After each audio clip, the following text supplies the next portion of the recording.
Okay, the last video I did on Cheese Blaster, I left off with Gemini making a sound that was tonal in quality and it didn't sound like noise. I was trying to get something that was a little bit more explosive sounding. We won't be able to get to it on this video, but this is about 2/3 the way through. This video is about 2/3 the way through the whole sequence because I don't want to release everything all at once because it's just a lot of video editing and I need to keep these short to not drive people into oblivion sitting here having to rewatch like an hour-long video. So here I'm just going to cover the second step where I'm taking that tonal sound and I'm applying it to noise. Now I ran into some problems with this later on where the noise wasn't cutting off, but I got that resolved on this particular video too.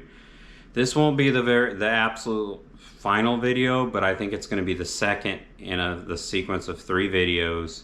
And in the third video, you will actually see the final result, but you'll see a fairly decent result at the end of this one also. So that's what the point of what's coming up here is here in a minute. Oh, but well, I won't go there. Never mind. Okay, something's not right because even when I comment out this filter here, it doesn't sound like white noise. The explosion that Gemini created for me, it doesn't sound like white noise. So I got to looking, and I'm not sure what that is. Let's see. If I look at the Web Audio API, I think I used Bing to pull this page up. I see the different types of oscillators are apparently sine wave, square wave, sawtooth, and triangle. I don't see an option for white noise. So we're going to go over here to Bing and ask them what's up. ChatGPT, the competitor to Google Gemini. Does the Web Audio API support an oscillator type of white?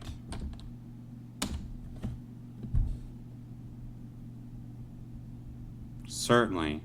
Allows you to specify the type of the waveform using type property. You can choose from standard values like sine, square, sawtooth, and triangle. Or create a custom waveform using a periodic wave. For white noise, you can use the custom type for a suitable periodic wave. If you're interested in creating multiple oscillators, you can do this. Okay, so apparently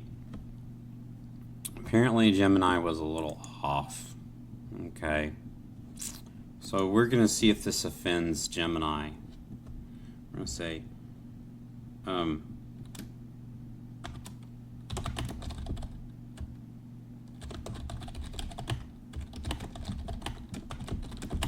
Microsoft's ChatGPT says that there is no oscillator type of white.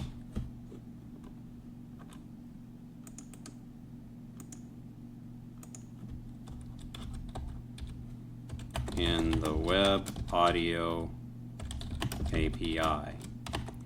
It suggests use the type custom, and it suggests I use the type custom and direct. I don't know, what did it say exactly? It said I use the create a waveform using, for white noise you can use the type custom with a suitable periodic wave. Well, noise is not periodic. That's probably what threw me. So we're going to go back over to Gemini. Custom. Can you show me how to alter the above code so that I'm using the custom oscillator to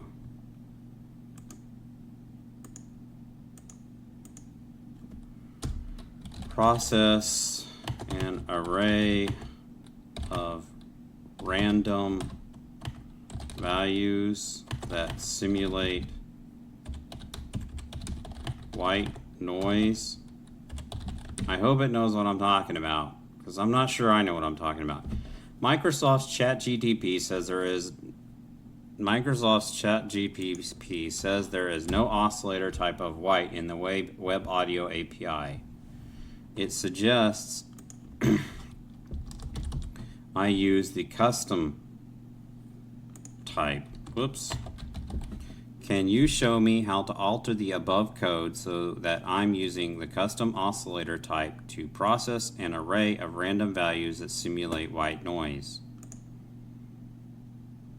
Let's see. You're right. ChatGPT is correct. The Web Audio API doesn't have a built-in white noise oscillator type. Here's how to modify the code to use custom oscillator for white noise generation. Let's see. Where do we go? White noise on audio process. What's this about?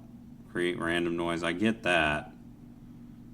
And the audio process callback. Why do we need the callback? I don't think we need a callback. But where's custom? I need to find custom. Gain. I'm not seeing where the white noise, audio context, right? I'm not finding it. I'm lost. Audio context, buffer size, white noise, filter, type. Oh, here we go. Type is, that's the type of the filter. What's the type of the oscillator? I'm completely lost. Where's the oscillator type? White noise. Where is the oscillator? Create gain. I'm not seeing the oscillator at all.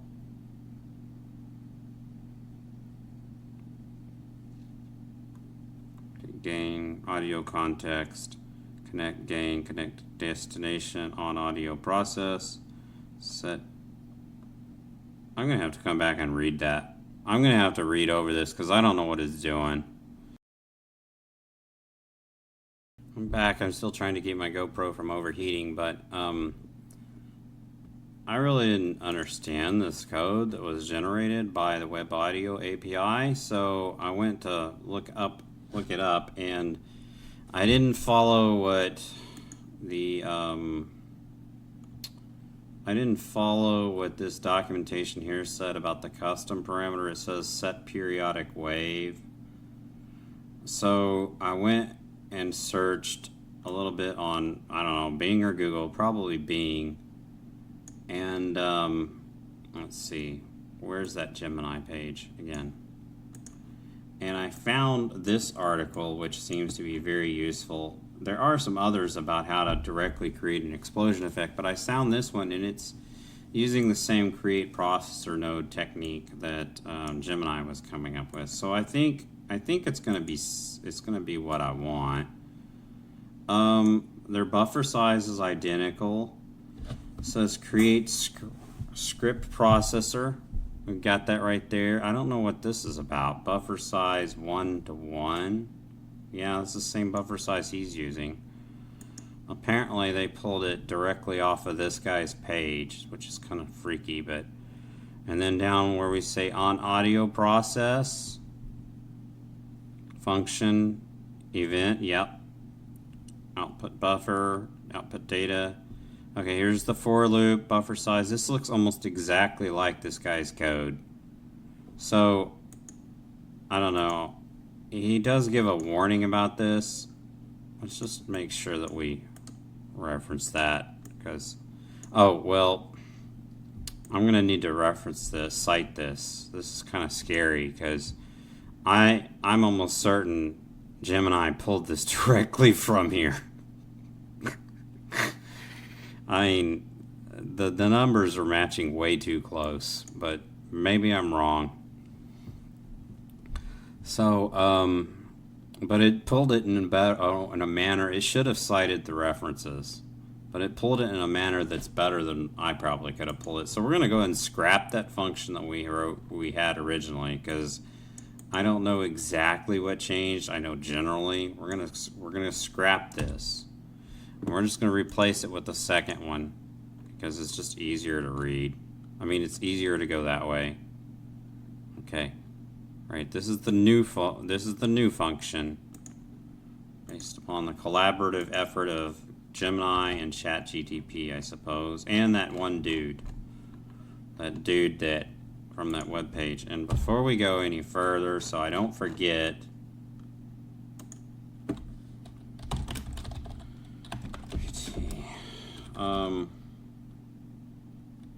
well, this is complicated.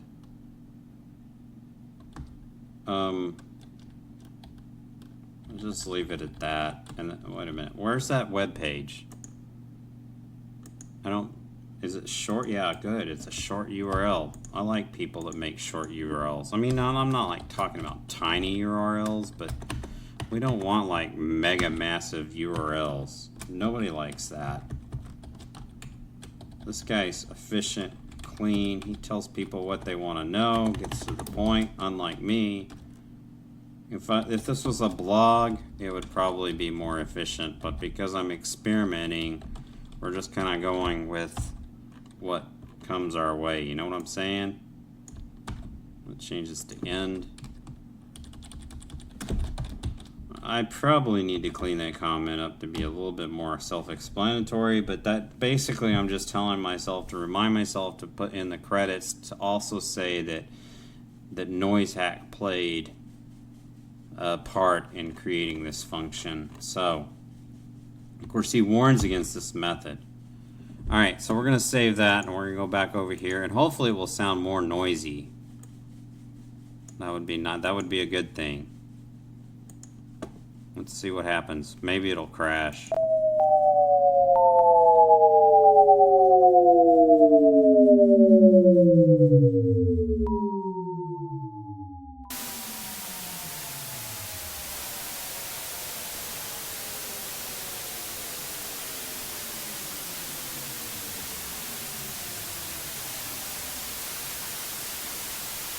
Okay, that was like really, really noisy, but that's very close to what we want. We need to dumb down we need to drop the volume because it's too high, but we're pretty close to what we want. Gemini has really been very immensely helpful in this.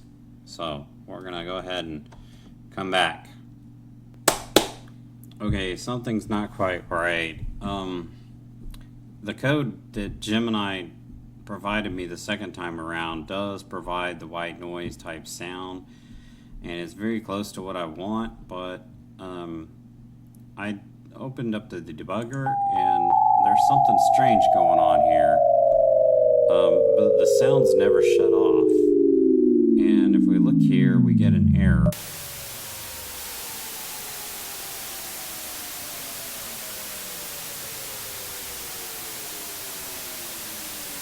I'm sorry for that nasty noise, but I need to ask Gemini what's up with that. So we're going to go back over to Gemini, if I can find him.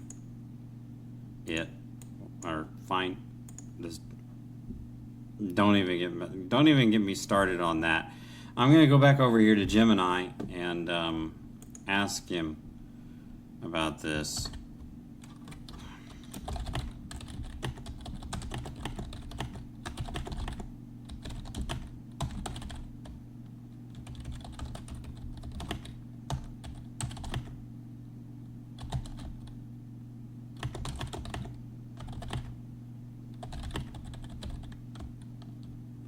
Wait a minute. The code seems to work, but I get this error after explosion starts.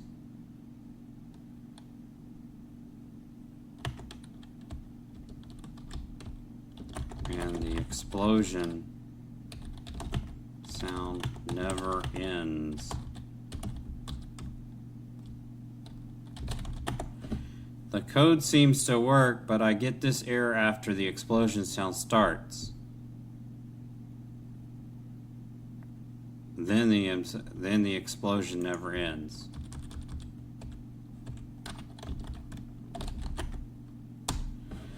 Will it know what I'm talking about?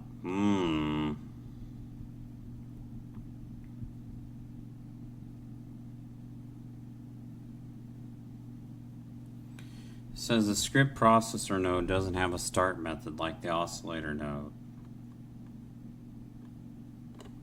Okay, great. So how do we disconnect with the timeout? Okay, I don't want to read all this, so I'm just going to go ahead and copy it again. Here we go. Copied from Gemini, right? So we're going to go back to synth.js. And there's a trick to reading it, by the way. We can just go back here. Hopefully the spacing is not all messed up. Right there. Oh, it says can't edit in a, what is this, synth.js? I didn't like the fact that I was in some sort of a read-only window. We're going to go ahead and paste here. I think that pasted it. Although it did that weird thing with the bracket again. I don't know what's going on with that. We're going to delete that. Okay.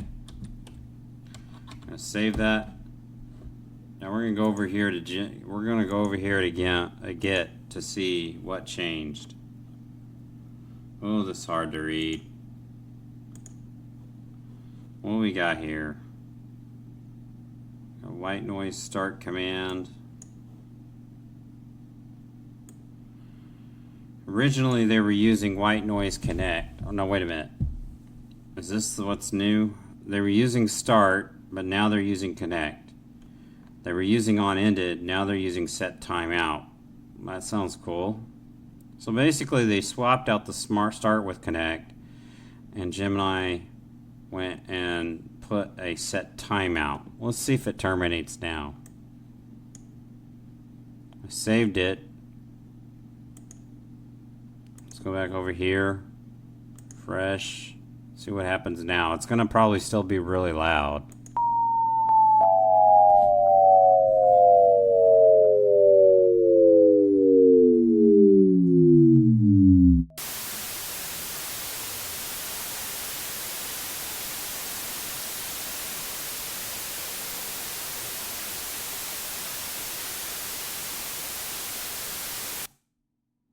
I don't think it terminated.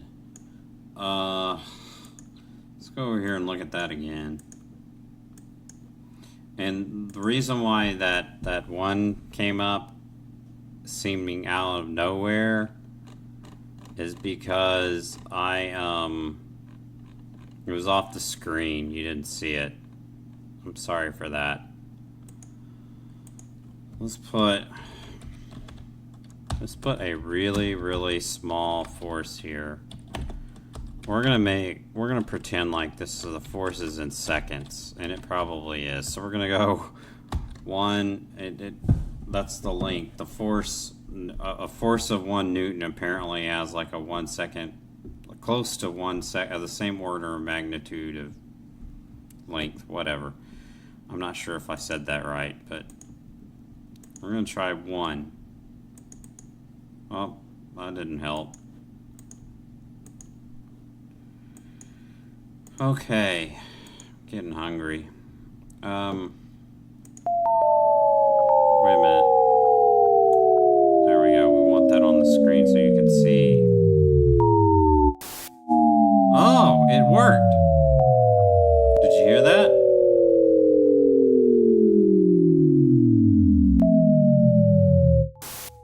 Oh, that's good.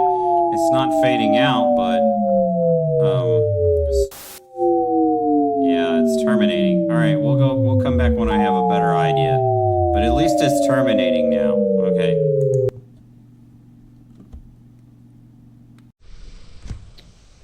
Okay, so I finished with the I don't know, the sound is at least terminating now, so that finishes the number 2 of the 3 videos.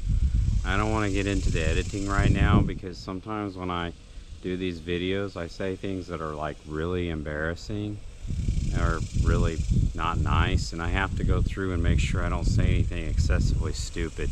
So I'm going to cut off now, and I'll hopefully finish the last parts in the next couple of weeks, but that will cover basically how I refine the sound, and hopefully how it tapers. At least at this point, it is cutting off. Now that I use that suggestion to use the set timeout feature, I think, instead of the traditional method of cutting off the web audio. This tree, by the way, I call it Hope. I named it after my youngest daughter. Her middle name's Hope. It was a real little tiny tree when it first came here. It was my kids and I were trying to plant a tree, and we were kind of fussing over it before they left with their mother. And I didn't really know what to do, so I tried planting one somewhere over there or something, and it didn't really work out. And then shortly after they left, this tree like sprouted out of nowhere. I don't think Hope did it. But anyways, I think God sent a squirrel to plant it, and so I just kind of like let it live. And oh, Jennifer got me that tripod. I still use it to this day. So anyways, I just kind of let it live, and it's gotten quite big. In fact, at one time it actually got gnawed off, and I was so hurt because it was my friend at the time, and it was completely destroyed, kind of like the Jonah and Nineveh thing. And but God brought it back, and now it's a very big, healthy tree. And yes, I am in my swimming trunks now, but I don't know that you really care. Oh, look, there's the moon. That's kind of funny. I don't know if you can see that. Anyways, I'll see you later. Bye.